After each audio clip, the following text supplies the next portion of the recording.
ఉప్పరి యాదగిరి అనే వ్యక్తిని పాత కక్షల దృష్టిలో పెట్టుకుని అదే ముగ్గురు వ్యక్తులు హత్య చేసినట్లు ఫిర్యాదు రావడంతో కేసు నమోదు చేసుకుని దర్యాప్తు చేస్తున్నట్లు తూప్రాన్ డీఎస్పీ నరేందర్ గౌడ్ తెలిపారు.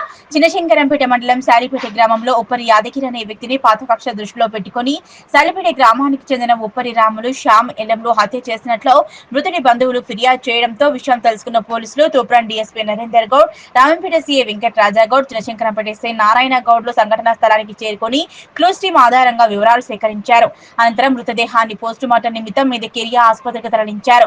ఈ సందర్భంగా తూప్రాన్ డీఎస్పీ నరేందర్ గౌడ్ మాట్లాడుతూ యాదగిరి అనే వ్యక్తిని హత్య చేసినట్లు ఫిర్యాదు వచ్చిందని క్లూస్ టీమ్ ఆధారంగా ఆధారాలు సేకరిస్తున్నామని, ఈ ముగ్గురు వ్యక్తులతో పాటు మరింకెవరైనా ఉన్నారనే కోణంలో దర్యాప్తు చేయడం జరుగుతుందన్నారు. మృతుడి బంధువుల ఫిర్యాదు మేరకు కేసు నమోదు చేసుకుని దర్యాప్తు చేస్తున్నట్లు తెలిపారు.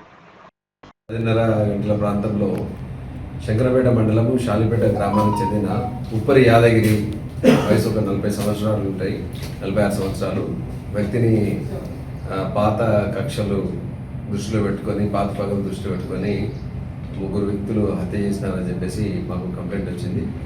ఉప్పరి రాములు, ఉప్పరి శ్యాములు, ఉప్పరి ఎల్లం అని చెప్పేసి వ్యక్తులు.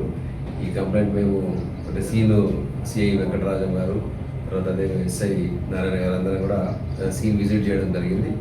ఇది గతంలో ఈ ఉప్పరి రాములు ఎవరైతే మృతుడు ఉన్నాడో ఆయన మీద మా పోలీస్ స్టేషన్లో కూడా కేసులు ఉన్నాయి, రౌడీ షీట్ కూడా ఉంది. తర్వాత ఆయన గత చరిత్ర కూడా అంటే ఎందుకు నేర చరిత్ర కూడా ఉంది.